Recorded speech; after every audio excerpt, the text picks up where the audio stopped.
Bismillahirrahmanirrahim. Assalamualaikum warahmatullahi wabarakatuh.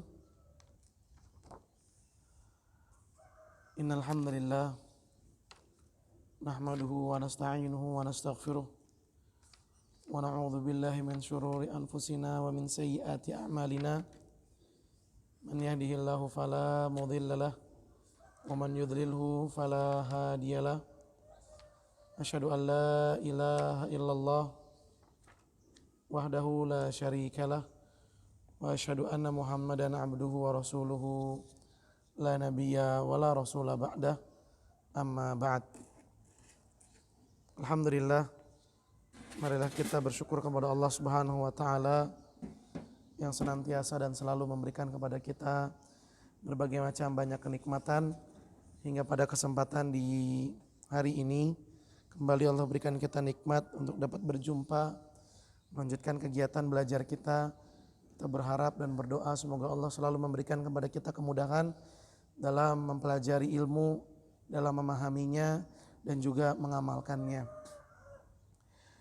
Salawat dan salam semoga selalu tersampaikan kepada junjungan kita, Nabi kita yang mulia Nabi Muhammad Sallallahu Alaihi Wasallam, juga kepada keluarganya, kepada para sahabatnya, dan kepada orang-orang yang selalu senantiasa mengikuti jejak sunnah beliau hingga hari kiamat. Allahumma la sahla illa ma ja'altahu sahla wa anta taj'alul hazana idza syi'ta sahla. Rabbi shrah li sadri wa yassir li amri wahlul 'uqdatam min lisani yafqahu qawli. Rabbana zidna ilman warzuqna fahman. Baik ahibati fillah, insyaallah pada kali ini kita akan membahas materi yang masih berkaitan dengan toharoh, bersuci, dan kita akan masuk ke dalam pembahasan tentang hukum bejana. Silakan dibuka buku tulisnya untuk mencatat poin-poin penting. Kita akan bahas tentang bejana. Bejana adalah tempat untuk menyimpan air dan yang lainnya. Kalau bahasa gampangnya itu seperti piring, gelas, ya.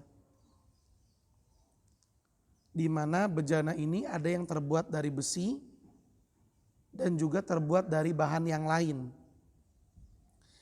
Hukum asal dari bejana adalah boleh untuk digunakan. Hal ini berdasarkan firman Allah Subhanahu wa taala dalam surat Al-Baqarah ayat 29. Huwallazi khalaqalakum ma fil ardi jami'a. Dialah Allah yang menciptakan segala yang ada di bumi untuk kalian. Jadi bejana itu adalah tempat alat untuk nampung air dan makanan. Di mana bejana ini ada yang terbuat dari besi, plastik, melamin, kaca, ya. Bahkan ada yang terbuat dari emas dan juga perak. Pada dasarnya hukum asalnya itu boleh digunakan. Ya, kita pakai bejana terbuat dari apa juga boleh. Ini hukum asalnya. Berdasarkan surat Al-Baqarah ayat 29 tadi. Namun ada dua macam bejana yang tidak boleh digunakan oleh umat Islam. Untuk makan dan untuk minum tidak boleh. Dua macam bejana tersebut adalah bejana yang terbuat dari emas dan bejana yang terbuat dari perak.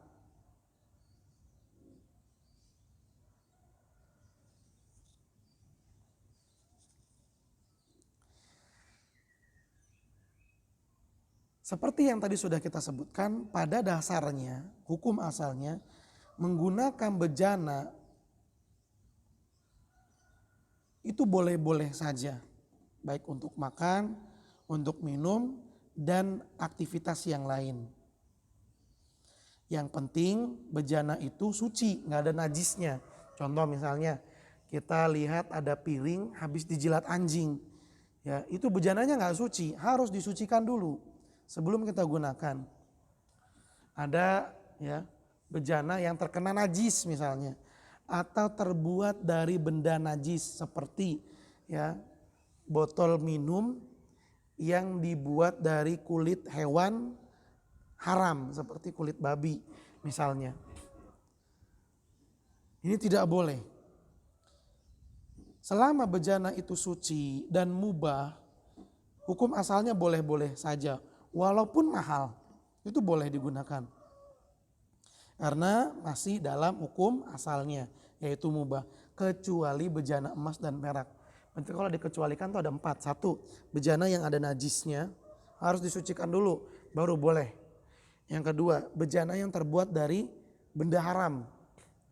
Ya, seperti dari kulit babi atau bejana yang didapat dari hasil mencuri, nggak boleh. Yang ketiga, bejana yang terbuat dari emas. Yang keempat, bejana terbuat dari perak. Empat-empatnya nggak boleh dipakai. Kecuali yang najis disucikan dulu. Bejana yang terbuat dari emas dan perak haram untuk digunakan makan dan minum. Adapun penggunaan selain makan dan minum maka boleh. Ya, misalnya kita pakai jam tangan terbuat dari emas. Ya, misalnya nih. Buat perempuan boleh, kalau buat laki-laki dihindari. Lebih baik yang terbuat dari perak karena laki-laki nggak boleh pakai cincin dari emas. Sekali lagi, bejana yang terbuat dari emas dan perak nggak boleh digunakan buat makan dan minum. Tapi kalau buat nampung air doang, ya, buat misalnya naruh beras, penyimpanan berasnya terbuat dari emas, ya boleh aja. Yang penting bejana tersebut tidak digunakan untuk makan dan minum. Nabi SAW bersabda, janganlah kalian minum menggunakan bejana emas dan perak. Dan jangan pula kalian makan menggunakan piring besar yang terbuat dari emas atau perak. Karena sesungguhnya bejana yang terbuat dari emas dan perak untuk mereka orang-orang kafir. Mereka gunakan di dunia. Sedangkan untuk orang-orang Islam nanti menggunakan bejana dari emas dan perak untuk makan dan minum kelak di surga. Jadi kenikmatannya lebih besar. Nah, di sini Nabi Muhammad SAW memperingati kita, jangan makan, jangan minum menggunakan bejana emas dari perak dan emas. Piring, mangkok, sendok, garpu, pisau buat motong tuh yang terbuat dari emas dan perak jangan digunakan buat makan dan minum. Tapi dibuat untuk yang lain silahkan. Ya, dibuat untuk yang lain silahkan. Dan Nabi SAW mengatakan yang make itu di dunia itu orang-orang kafir. Maka orang-orang Islam jangan, ya, biar nggak sama kayak orang kafir. Kita nanti ada waktunya kapan? Ketika di surga nanti. Kemudian Nabi SAW bersabda, ini peringatan yang lebih keras. Alladzi yashrubu fi aniyatil fiddati innama yujarjiru fi batnihi nar jahannam. Orang yang minum menggunakan bejana perak. Perhatikan, orang yang minum menggunakan bejana perak sejatinya ia sedang memasukkan api neraka ke dalam perutnya. Nauzubillahi min zalik. Ini berarti dosa besar. Karena peringatannya tegas, jelas. Ya, hukumannya disebutkan yaitu memasukkan api neraka ke dalam perut. Ini hukumannya disebutkan. Dosa yang hukumannya disebutkan, maka dosa itu adalah dosa besar. Hadis ini adalah dalil yang menetapkan pengharaman makan dan minum dengan menggunakan bejana emas dan perak.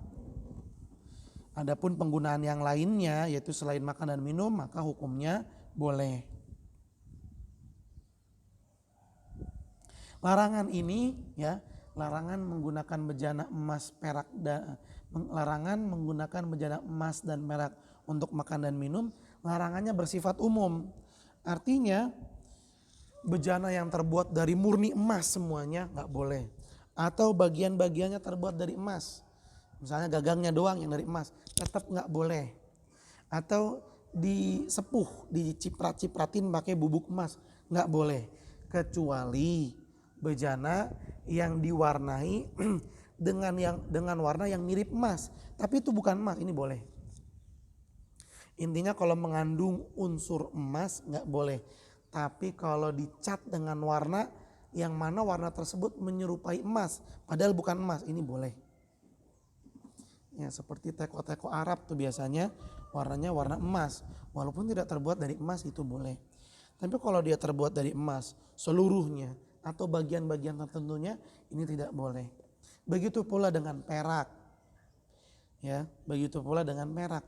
Mau terbuat dari perak murni semuanya atau sebagiannya saja atau disepuh ya, diciprat-cipratin dengan bahan dari perak, ini nggak boleh kecuali bejana tersebut diwarnai dengan warna perak dan warna tersebut bukanlah warna berbahan dasar perak, bukan.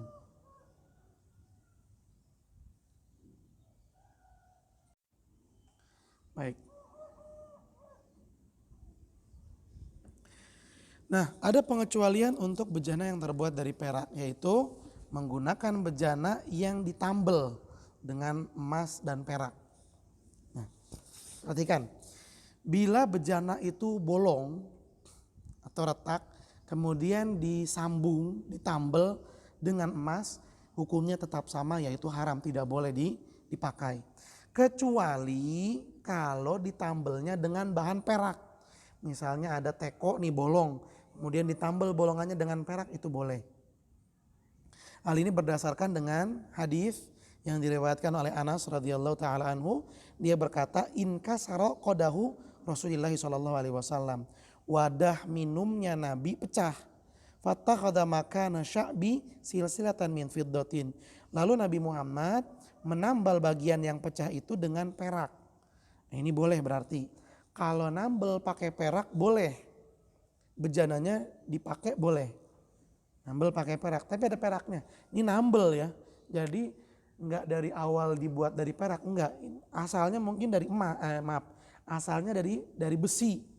Bolong kemudian ditambal dengan perak boleh. Tapi kalau nambelnya pakai emas tidak boleh. Baik. Kemudian hukum menggunakan bejana milik orang kafir. Hukum asalnya bejana orang kafir itu halal untuk kita pakai. Misalnya kita minjem penggorengan, minjem sodet, minjem panci, minjem piring, gelas, sendok, mangkok, garpu, minjem. Misalnya kita lagi ada hajatan, yang kita punya ini nggak cukup, kita pinjam sampai tetangga kita dan tetangga kita ini orang kafir. Hukum asalnya boleh digunakan. Kecuali kalau bejana orang kafir itu kita ketahui ada najisnya. Contoh, kita tahu dia ini adalah orang yang suka makan daging anjing atau daging babi. Atau ketika masak menggunakan minyak dari babi misalnya. Nah, kalau kita tahu orang tersebut adalah orang yang makan makanan haram, makan makanan najis, maka sebelum kita pakai itu kita cuci dulu. Kita cuci dulu, kita bersihin untuk menghilangkan najisnya.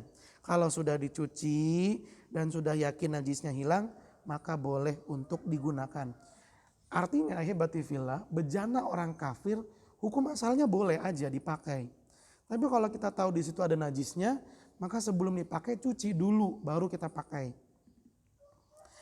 Hal ini berdasarkan hadis Abu Sa'labah al-Khushani.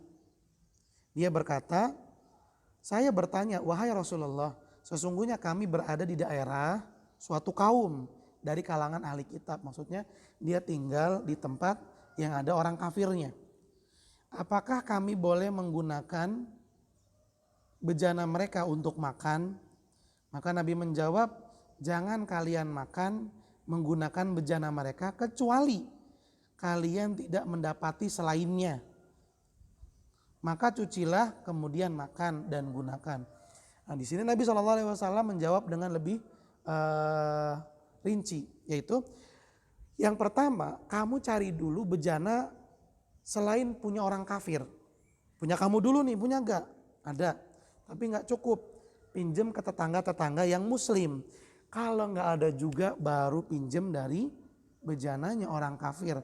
Namun harus dipastiin dulu bersih atau tidak. Kalau kotor atau merasa ini pernah dipakai buat najis, dicuci dulu yang bersih.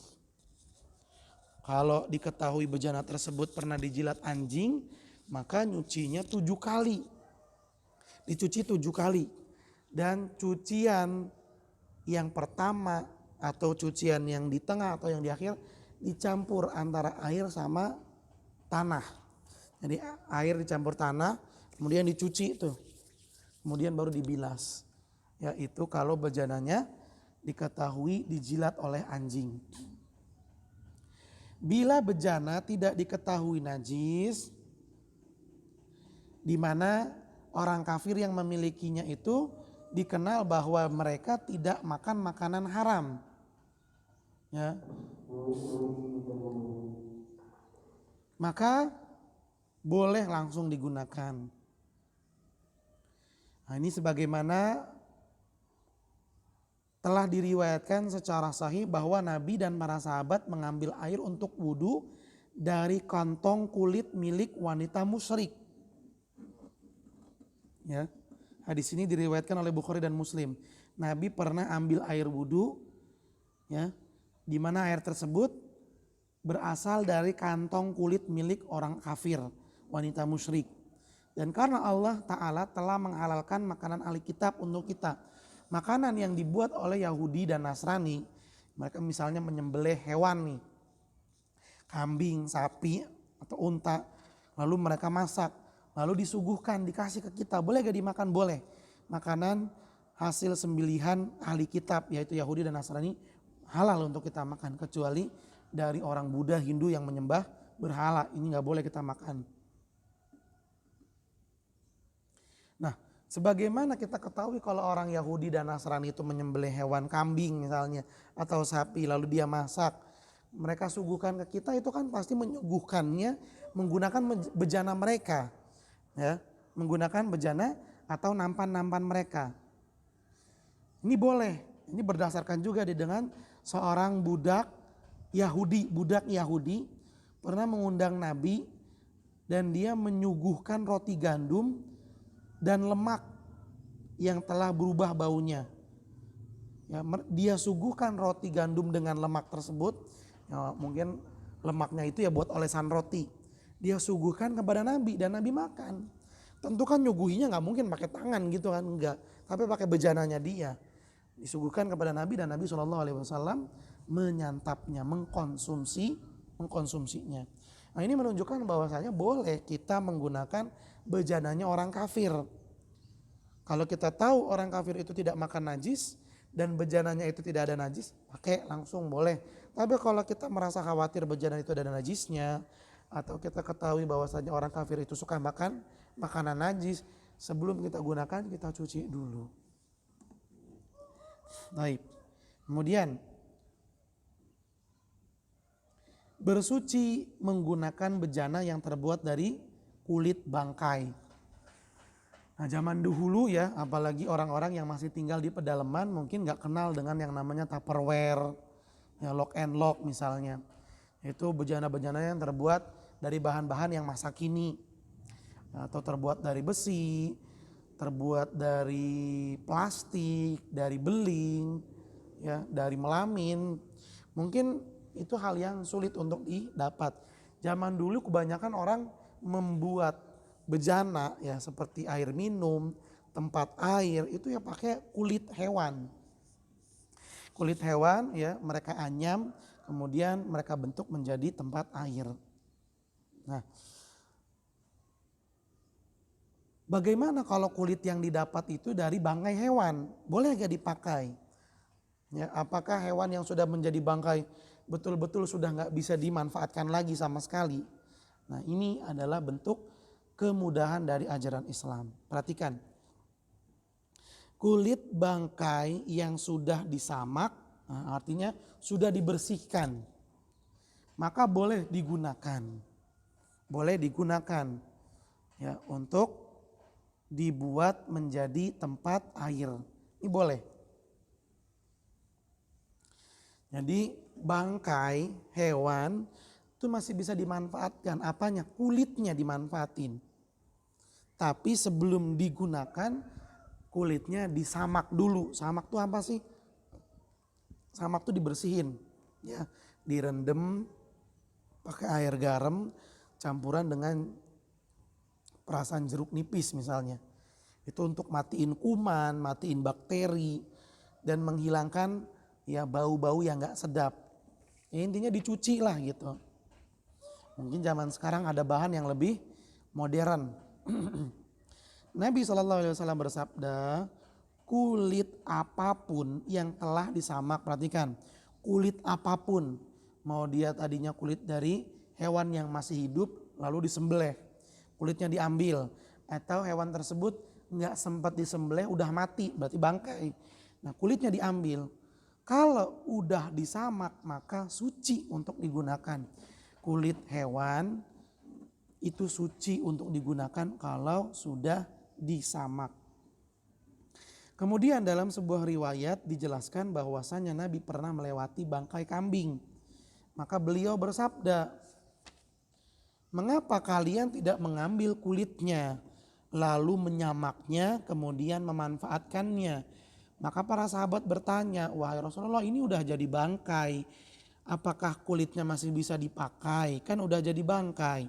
Nabi bersabda, sesungguhnya bangkai itu yang haram memakannya. Ya, bangkai itu haram untuk dimakan. Tapi kalau kulitnya diambil, disamak, lalu dimanfaatkan itu boleh. Nah, kemudian perlu diperhatikan bahwa enggak semua kulit hewan itu bisa dimanfaatkan. Kulit hewan yang bisa dimanfaatkan adalah hewan yang halal untuk dimakan. Seperti kambing, sapi, unta, kuda. Ini kan halal untuk dimakan ya kalau kita sembelih. Kemudian kita halal untuk makan.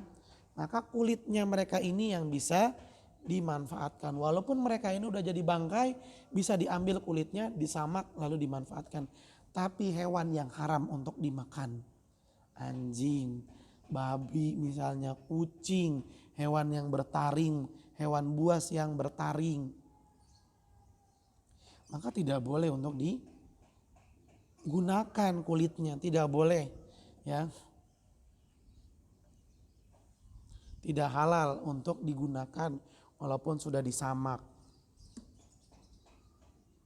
Kulitnya tidak boleh ya, kulitnya tidak boleh dipakai. Kalau hewan tersebut sudah jadi bangkai, kulitnya tidak boleh dipakai.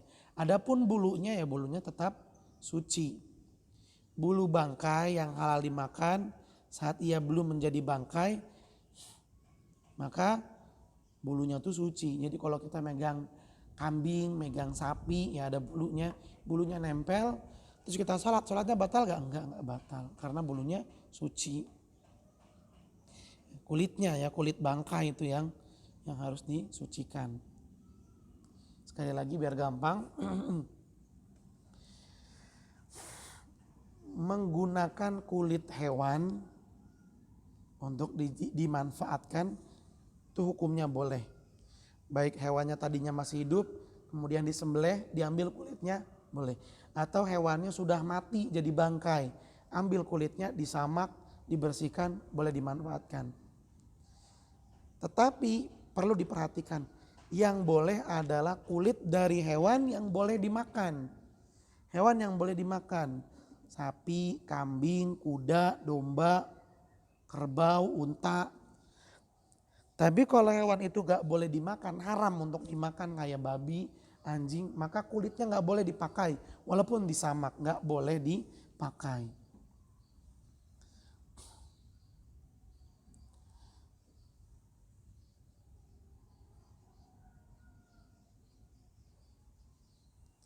Nah, biar lebih tegas, kulit kucing dan hewan yang lebih kecil dari kucing yang tidak halal untuk dimakan, maka kulitnya tidak suci walaupun disamak. Ya, tetap gak boleh. Gak boleh memanfaatkan kulit hewan yang haram untuk dimakan.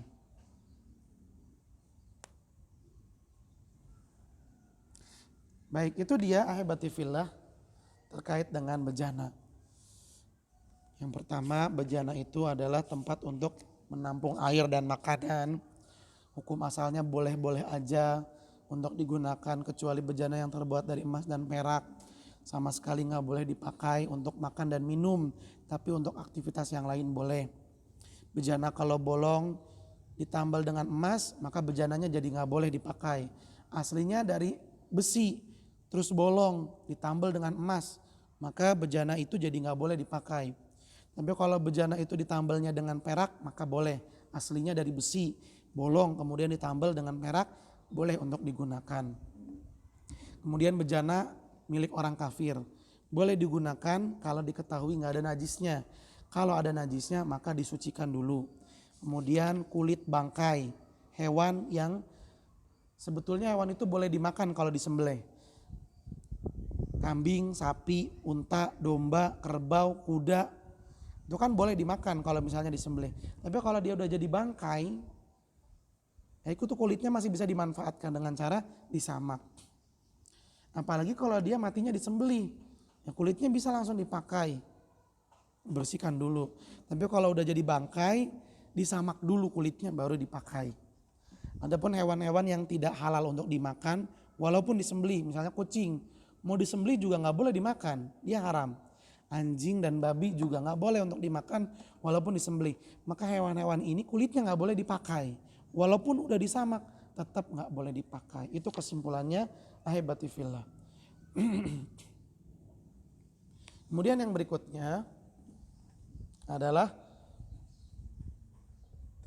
pembahasan tentang buang hajat dan adab-adabnya. Ya.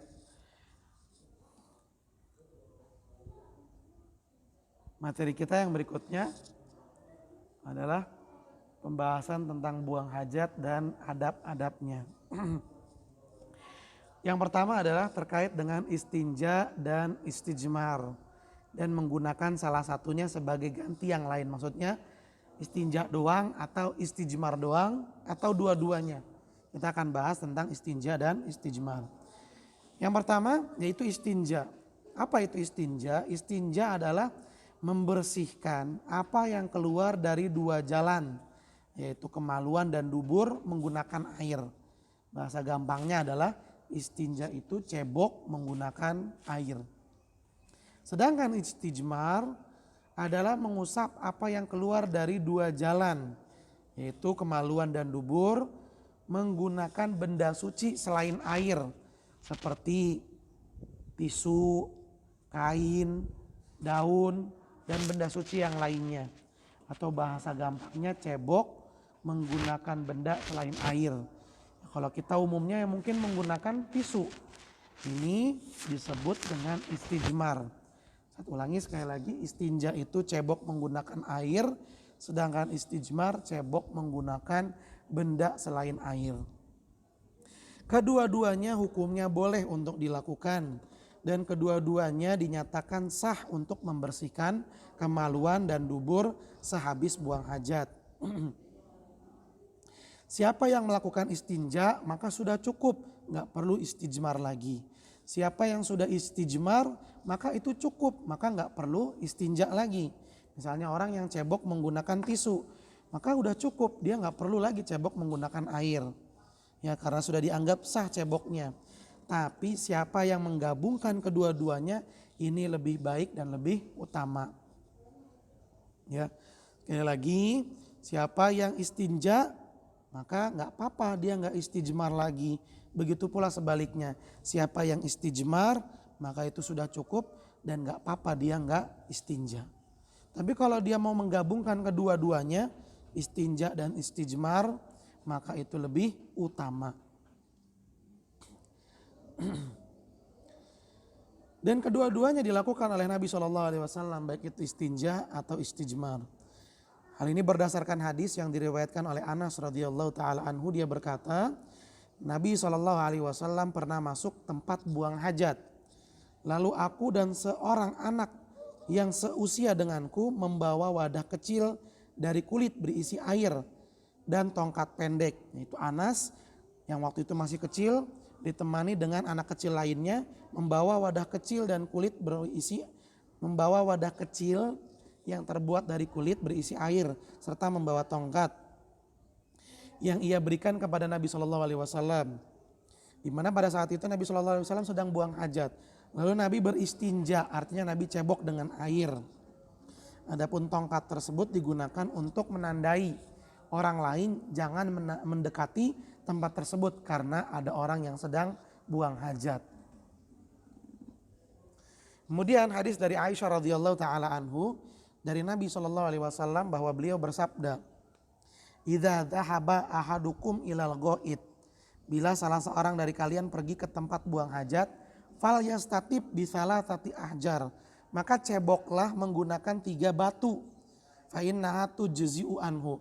Yang demikian itu dianggap cukup membersihkan. Jadi Nabi SAW cebok menggunakan air dan beliau juga mengajarkan kepada para sahabatnya boleh untuk cebok menggunakan benda suci selain air, di mana Nabi menyebutkan batu. Menggabungkan keduanya ini lebih utama, lebih baik. Istijmar dilakukan dengan menggunakan batu atau apa yang memiliki fungsi sama seperti batu, ya berupa benda-benda suci yang membersihkan dan mubah seperti tisu, kayu, daun. Karena Nabi beristijmar menggunakan batu, maka apa yang berfungsi seperti batu yang sama bisa digunakan untuk bersuci, untuk cebok, maka hukumnya sama seperti batu. Nah, untuk istijmar, cebok menggunakan benda selain air, maka harus dilakukan minimal 3 kali usapan. Nah, kalau misalnya kita cebok pakai tisu, maka mengusapnya itu minimal 3 kali, maka dianggap bersih. Kalau kurang dari 3 kali dianggap belum bersih, dianggap belum cebok. Jadi kalau kita cebok menggunakan tisu, ngelapnya 3 kali ya. 1, 2, 3, baru dianggap sudah cebok dan sudah suci. Ini untuk istijmar, cebok menggunakan benda selain air. Tapi kalau cebok menggunakan air sekali aja dan dinyatakan sekali usap dan merasa sudah bersih, ya sudah cukup, itu kalau air. Tapi kalau istijmar minimal 3 kali.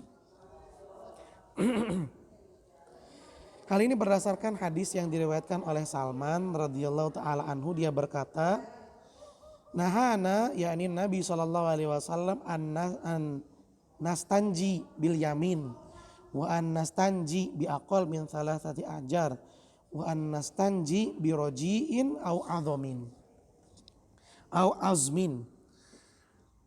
Salman dia berkata Nabi Muhammad SAW melarang beristinja menggunakan tangan kanan, artinya nggak boleh cebok pakai tangan kanan. Nabi juga melarang kita untuk cebok menggunakan batu, kain, tisu, daun atau benda suci lainnya selain air. Ya, Nabi melarang kita istijmar kalau mengusapnya kurang dari 3 kali, itu dilarang sama Nabi. Minimal harus 3 kali. Dan Nabi juga melarang kita untuk beristijmar menggunakan kotoran hewan yang sudah kering, yang kayak udah batu, itu nggak boleh. Walaupun dia udah membatu, tidak boleh digunakan untuk beristijmar. Begitu pula nggak boleh istijmar menggunakan tulang. Kenapa nggak boleh beristijmar dengan tulang? Diriwayatkan bahwasanya tulang adalah makanan bangsa jin, sehingga kita tidak boleh mengotorinya. Kita harus menghormatinya dan menghargainya. Itu dia ibadati fillah. Jadi cebok itu dalam Islam ada 2. Bisa dengan air, disebut dengan istinja. Bisa dengan benda suci selain air, disebut dengan istijmar. Yang perlu diperhatikan, ketika cebok nggak boleh pakai tangan kanan. Nggak boleh.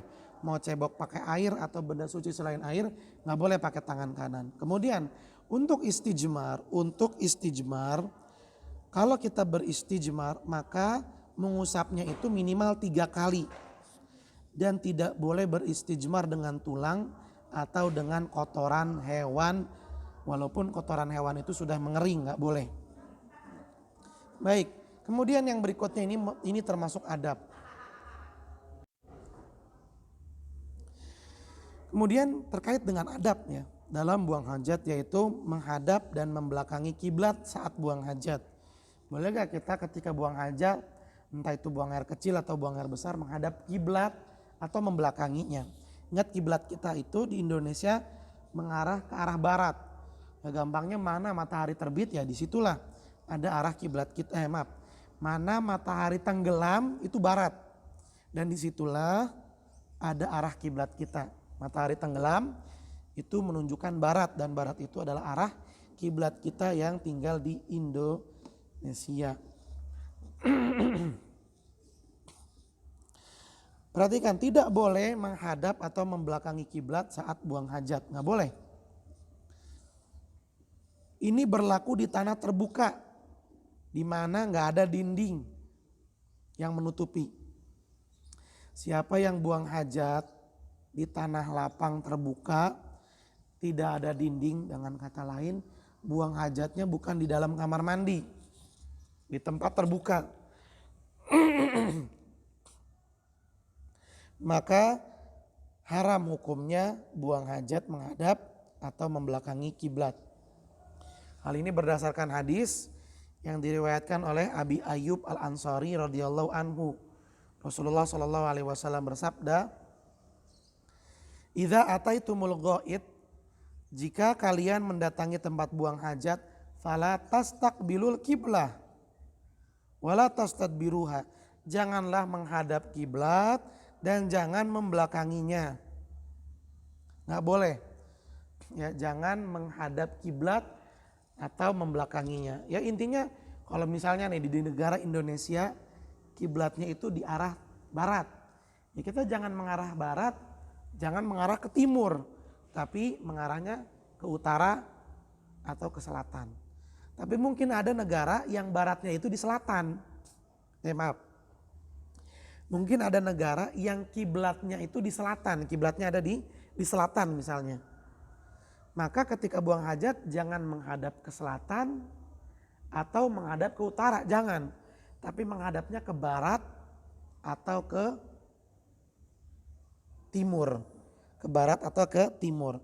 Jadi intinya ya mana kiblatnya, bukan arah angin, bukan arah barat, utara, timur atau selatan. Tapi lihat mana kiblatnya. Nah, kalau udah diketahui kiblatnya, jangan menghadap kiblat dan jangan membelakangi kiblat saat buang hajat.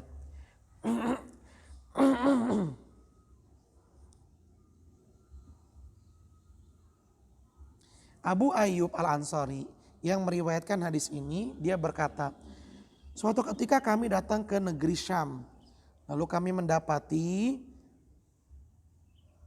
WC dibangun menghadap ke kiblat, sehingga kami pun ketika buang hajat itu mengarahnya ke selain kiblat, ya, menyampingkan kiblat, tidak menghadap dan tidak membelakangi kiblat. Nah ini kalau buang hajatnya di tempat terbuka, bukan di tempat tertutup, nggak ada dindingnya, gitu ya, nggak ada dindingnya. Jadi antara dia dengan kiblat itu nggak ada pembatasnya. Adapun bila buang hajat dilakukan di dalam bangunan atau antara orang yang buang hajat dengan kiblat ada dinding atau ada sesuatu yang membatasinya. Ya seperti pohon, dinding, atau ya kendaraan dia misalnya. Dia jadikan pembatas antara dirinya dengan kiblat. Maka pada saat itu ya boleh-boleh saja menghadap atau membelakangi kiblat. Hal ini berdasarkan hadis yang diriwayatkan oleh Ibnu Umar radhiyallahu taala anhu, bahwasanya beliau melihat ya, waktu kecil beliau melihat Rasulullah sallallahu alaihi wasallam buang air kecil di rumahnya, ya di kamar mandi rumahnya, dan beliau menghadap ke Syam, ya beliau menghadap ke arah Syam, maka dengan demikian beliau membelakangi kiblat, ya karena Nabi Muhammad menghadap ke Syam, secara otomatis Nabi Muhammad membelakangi kiblat. Nah ini Nabi lakukan ketika buang hajatnya di dalam bangunan, artinya antara Nabi Muhammad dengan kiblat ada pembatas. Dan berdasarkan hadis Marwan al-Asfar, dia berkata, aku melihat Ibnu Umar menambatkan kendaraannya, yaitu seekor unta menghadap kiblat. Jadi untanya Ibnu Umar menghadap ke arah kiblat. Kemudian dia duduk kencing menghadap ke arah unta tersebut. Artinya Ibnu Umar kencing mengarah kiblat, menghadap kiblat. Tapi antara Ibnu Umar dengan kiblat ada pemisah, yaitu unta.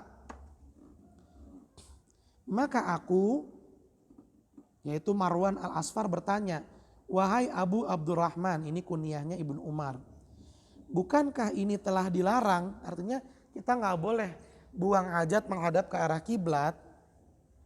Lalu Ibnu Umar menjawab, iya benar, akan tetapi yang dilarang dari hal tersebut adalah bila dilakukan di tempat terbuka. Sehingga bila di antara dirimu dengan kiblat terdapat sesuatu yang menutupi, artinya ada pembatas antara orang yang buang hajat dengan kiblat, maka nggak apa-apa, larangannya menjadi hilang. Namun yang lebih utama adalah tetap tidak melakukannya sekalipun di dalam ruangan. Wallahu a'lam. Baik, kesimpulan ahibati fillah, tolong dicatat, yaitu dalam buang hajat kita dilarang untuk menghadap atau membelakangi kiblat. Ini untuk tempat terbuka, artinya antara orang yang buang hajat dengan kiblat tidak ada pembatas. Tapi kalau melakukan buang hajatnya di dalam ruangan atau antara orang yang buang hajat dengan kiblat ada pembatasnya, maka larangan tersebut hilang. Artinya boleh menghadap atau membelakangi kiblat. Namun yang lebih utama nih, lebih baik mau buang hajat di tempat terbuka, gak ada pembatas antara orang yang buang hajat dengan kiblat, atau di dalam ruangan, atau dengan adanya pembatas antara orang yang buang hajat dengan kiblat, tetap yang lebih baik tidak membelakangi atau menghadap kiblat. Itu lebih utama. Kemudian yang berikutnya hibatifillah perlu kita ketahui, termasuk di antara adab-adab yang disunahkan untuk kita lakukan ketika buang hajat. Disunahkan bagi siapa yang masuk kamar mandi atau mau ke tempat buang hajat, walaupun itu bukanlah tempat buang hajat, misal lagi naik gunung dia pengen buang air, dia nyari semak-semak, berarti dia pengen ke semak-semak untuk buang hajat. Mau dia ke kamar mandi atau dia ke semak-semak, disunahkan untuk baca doa ini, yaitu Bismillah. Allahumma inni a'udzubika minal khubuthi wal khoba'is. Allahumma inni a'udzubika minal khubuthi wal khoba'is. Ini disunahkan. Kemudian kalau sudah selesai dari buang hajat, sudah mau meninggalkan tempat buang hajatnya, baik itu semak-semak atau kamar mandi, maka ketika keluar dan meninggalkan, ya sudah keluar dan sudah meninggalkan, disunahkan untuk mengucapkan gufronaka. Ya, ini doanya, oh pendek banget ya, iya. Doanya hanya gufronaka. Kemudian termasuk adab yang perlu diperhatikan adalah ketika masuk ke kamar mandi atau ke tempat buang hajat,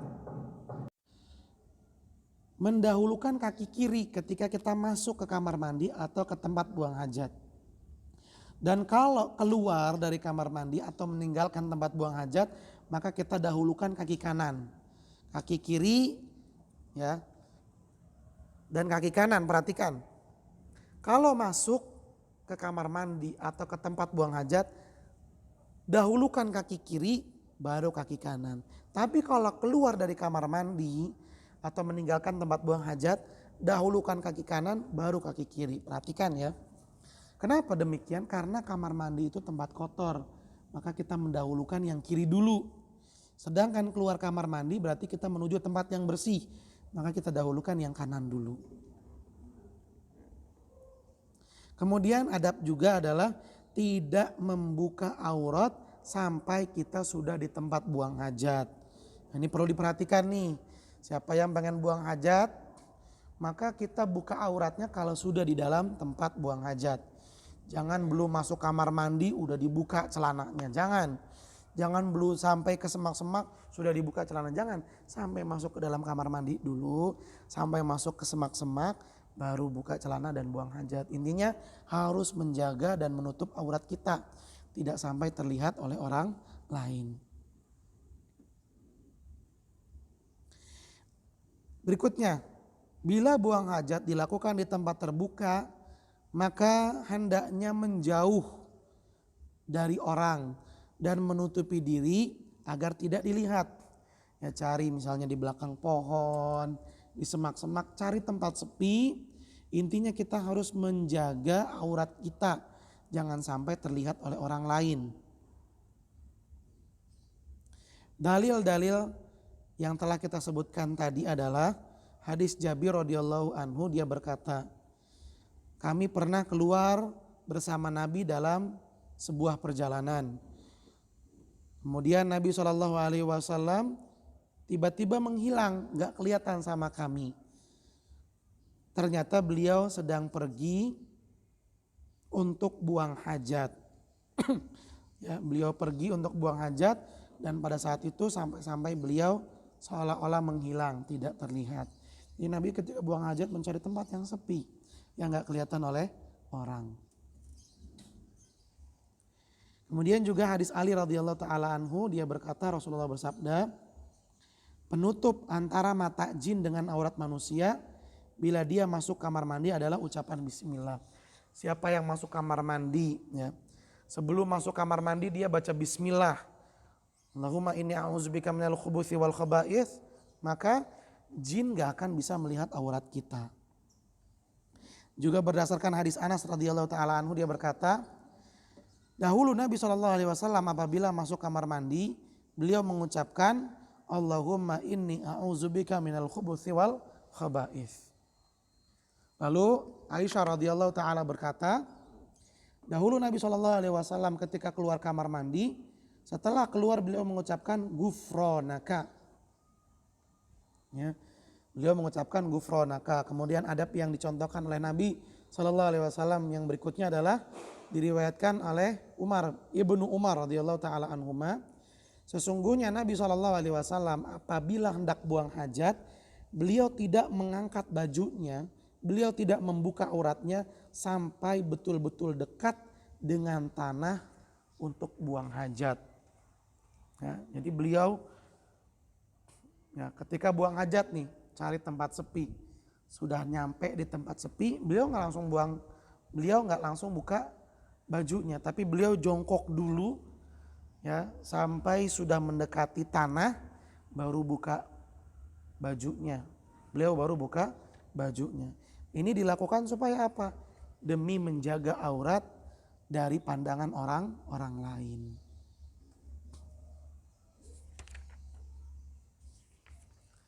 Baik, itu dia ahibati fillah yang bisa kita pelajari pada kesempatan di hari ini. Silahkan dicatat dengan baik dan dengan rapi supaya bisa dimurojaah ya saat nanti. Catat yang rapi ya, kalau ada yang ketinggalan silakan bertanya dengan teman-temannya. Ya, orang yang ketika belajar dia mencatat, maka dia adalah orang yang cerdas, orang yang pandai. Sedangkan orang yang belajar hanya dengan mendengarkan saja, dia kurang cerdas. Kenapa? Karena apa yang dia pahami saat itu akan hilang begitu saja dan akan terlupakan. Sedangkan orang yang ketika belajar, dia malah mengabaikan, tidak memperhatikan, tidak mendengarkan, maka ia adalah orang yang merugi. Hati-hati ahibati fillah, setiap kita punya amanah dari orang tua, yaitu ya, setiap kita punya amanah dari orang tua, yaitu belajar sungguh-sungguh, belajar yang benar, belajar yang rajin, agar kita bisa mendapatkan ilmu yang bermanfaat untuk diri kita dan bisa kita bagi-bagi buat orang tua, saudara, dan keluarga kita. Harta yang paling berharga untuk orang tua adalah anak yang soleh. Dan anak yang soleh tidak mungkin bisa menjadi anak yang soleh kecuali dengan ilmu yang bermanfaat, ilmu yang barokah. Terima kasih banyak atas perhatiannya. Insya Allah kita akan berjumpa lagi pada pertemuan yang berikutnya. Tetap semangat. Mohon maaf apabila ada kekurangan dan kesalahan. Kita akhiri jumpa kita dengan membaca doa kafaratul majlis. Subhanakallahumma wa bihamdika asyhadu an la ilaha illa anta astaghfiruka wa atubu ilaik. Billahi taufiq wal hidayah. Assalamualaikum warahmatullahi wabarakatuh.